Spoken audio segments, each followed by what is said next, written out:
Faddal. Şu anda O konuşsun. Pakistanlı kardeşimizle beraber Okçak Tepesi'ndeyiz Allah'ın izniyle. Maşallah. Ali Sultan'la sallallahu aleyhi ve sellem Okçak Tepesi'ni terk etmeyi demiş olduğu gibi biz de inşallah o emir yerine getirmiş ve burada bulunmaktayız inşallah. Allah helal ve sizlere Amin. cihata hazırız. Hazırız. Hazırız. Karşıda Uhud Dağı var. Resulullah Efendimiz buyuruyor ki Uhud bizi sever, biz Uhud'u severiz. Tekbir! Allahu Ekber.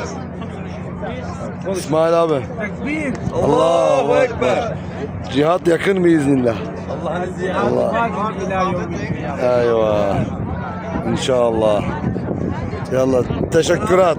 İsmail abi tebrik ederim İsmail abi. Teşekkür konuşmayın.